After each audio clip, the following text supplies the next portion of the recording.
بسم اللہ الرحمن الرحیم۔ قرآن مجید میں فرمان خداوندی ہے، اور اے نبی، کتاب میں ادریس علیہ السلام کا ذکر کیجیے، بے شک وہ سچے نبی تھے اور ہم نے ان کو بلند مقام پر اٹھایا۔ اللہ عز و جل نے حضرت ادریس علیہ السلام کی تعریف فرمائی اور ان کو وصف نبوت اور صدیقیت سے موصوف فرمایا، اور یہ مذکورہ خنوخی ہیں اور کئی علماء کے بیان کر دے حضور صلی اللہ علیہ وسلم کے نسب میں یہی آگے جا کر مل جاتے ہیں، اور حضرت آدم و شیث علیہم السلام کے بعد سب سے پہلے نبوت انہی کو عطا ہوئی۔ اور علامہ ابن اسحاق ذکر کرتے ہیں کہ دنیا کا پہلا شخص جس نے قلم کے ساتھ لکھا حضرت ادریس علیہ السلام ہی ہیں۔ انہوں نے حضرت آدم علیہ السلام کی زندگی کے 360 سال دیکھے، اور کچھ لوگوں کا کہنا ہے کہ معاویہ بن حکم سلمی کی حدیث میں جو نبی مذکور ہیں وہ یہی ہیں۔ حدیث یہ ہے کہ حضرت معاویہ بن حکم نے حضور صلی اللہ علیہ وسلم سے خط رمل کے لکھنے کے بارے میں سوال کیا، جس میں ریت پر کچھ خاص لکیریں کھینچ کر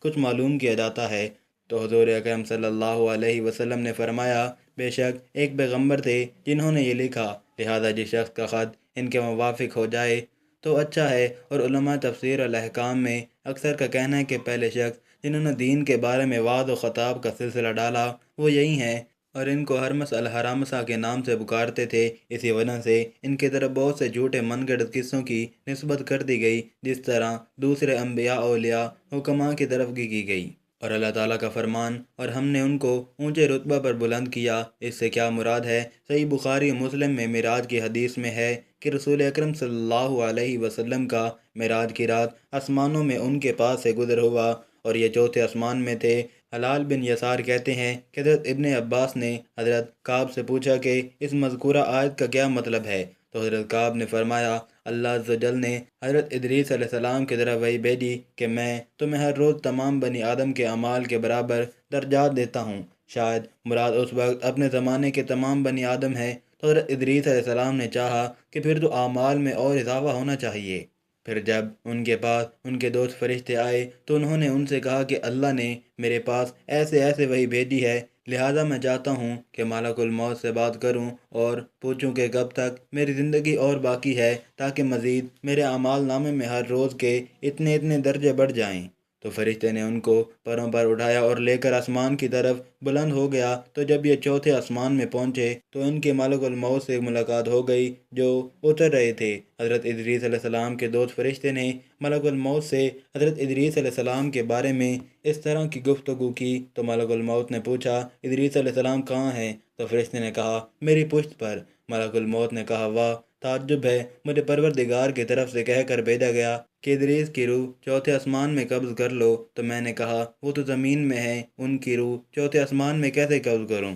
تو پھر ملک الموت نے وہیں ان کی روح قبض کر لی۔ تو یہ مطلب ہے اللہ عز و جل کے اس فرمان کا، اور ہم نے ان کو بلند مقام پر اٹھا لیا۔ ابن ابی حاتم نے بھی اس آیت کی تفسیر کے ذیل میں اس حدیث کا ذکر کیا ہے، اور اس روایت میں یہ اضافہ ہے کہ حضرت ادریس علیہ السلام نے دوست فرشتے سے کہا کہ ملک الموت سے میرے بارے میں سوال کر کے میری عمر کتنی باقی رہ گئی ہے۔ تو فرشتے نے ملک الموت سے سوال کیا، جبکہ حضرت ادریس علیہ السلام بھی ساتھ تھے۔ تو ملک الموت نے کہا کہ میں جب تک اس کو دیکھ نہ لوں تو نہیں جان سکتا اور بتا سکتا۔ پھر ملک الموت نے حضرت ادریس علیہ السلام کو دیکھ لیا تو فرشتے سے کہا، آپ مجھ سے ایسے شخص کے بارے میں سوال کر رہے ہیں جس کی زندگی سوائے پلک جھپکنے کے وقت کے برابر اور زیادہ نہیں رہی۔ پھر فرشتے نے پر کے نیچے حضرت ادریس علیہ السلام کو دیکھا تو ان کی وفات ہو چکی تھی، اور فرشتے کو کچھ علم نہ ہوا۔ یہ حدیث اسرائیل مجاہد رضی اللہ عنہ ابن نجی کے قول کو نقل فرماتے ہیں کہ حضرت ادریس علیہ السلام آسمانوں پر اٹھا لیے گئے ہیں، لیکن ان کی وفات نہیں ہوئی جس طرح حضرت عیسیٰ علیہ السلام۔ لیکن اگر یہ مراد ہے کہ کب تک وفات نہیں ہوئی تو اس کلام میں کچھ لچک ہے، کیونکہ پہلی روایت کے یہ بات معارض ہوگی، اور اگر یہ مراد لیا جائے کہ دنیا سے آسمان پر زندہ اٹھائے گئے لیکن وہاں روح قبض کر لی گئی ہے، تو پھر پہلی روایت جو حضرت کعب احبار سے منقول ہے، اس میں اور اس میں کوئی اختلاف اور تضاد نہیں ہوگا، واللہ علم۔ اور اس آیت کے بارے میں اوفی حضرت ابن عباس کے قول کو نقل کرتے ہیں کہ آپ رضی اللہ تعالیٰ عنہ نے فرمایا، حضرت ادریس علیہ السلام چھٹے آسمان پر اٹھا لیے گئے تھے، پھر وہاں وفات ہوئی، اور حضرت ضحاک کا بھی یہی قول ہے، لیکن متفقہ علیہ حدیث یہ ہے کہ وہ چوتھے آسمان پر ہیں، اور یہی زیادہ صحیح ہے، اور مجاہد اور بہت سے حضرات کا یہی قول ہے حضرت حسن بصری فرماتے ہیں اس آیت سے مراد کہ ان کو جنت میں اٹھا لیا گیا ہے، اور کہنے والے کہتے ہیں کہ ان کو اپنے والد یرد بن مہلال کی زندگی میں ہی اٹھا لیا گیا تھا، اور بعض حضرات نے یہ خیال بھی کیا ہے کہ وہ حضرت نوح علیہ السلام سے پہلے نہیں تھے بلکہ بنی اسرائیل کے زمانے میں تھے۔ امام بخاری حضرت ابن مسعود اور حضرت ابن عباس رضی اللہ تعالیٰ عنہ سے روایت کرتے ہوئے فرماتے ہیں کہ حضرت الیاس علیہ السلام ہی حضرت ادریس علیہ السلام ہیں، اور اس بارے میں وہ دلیل لیتے ہیں اس حدیث سے جو ظاہر رحمۃ اللہ حضرت انس سے معراج کی حدیث میں نقل کرتے ہیں کہ جب حضور صلی اللہ علیہ وسلم حضرت ادریس کے پاس سے گزرے تو حضرت ادریس علیہ السلام نے حضور سے فرمایا مرحبا ہو صالح بھائی کو اور صالح نبی کو، تو یہاں انہوں نے حضور کو یوں نہیں کہا جس طرح ابراہیم و آدم علیہ السلام نے کہا تھا کہ مرحبا ہو صالح نبی کو اور صالح بیٹے کو۔ تو اگر یہ حضرت نوح علیہ السلام سے پہلے ہوتے تو ان سے حضور صلی اللہ علیہ وسلم کا نسب ملتا اور یہ بیٹے کے لفظ سے پکارتے، لیکن یہ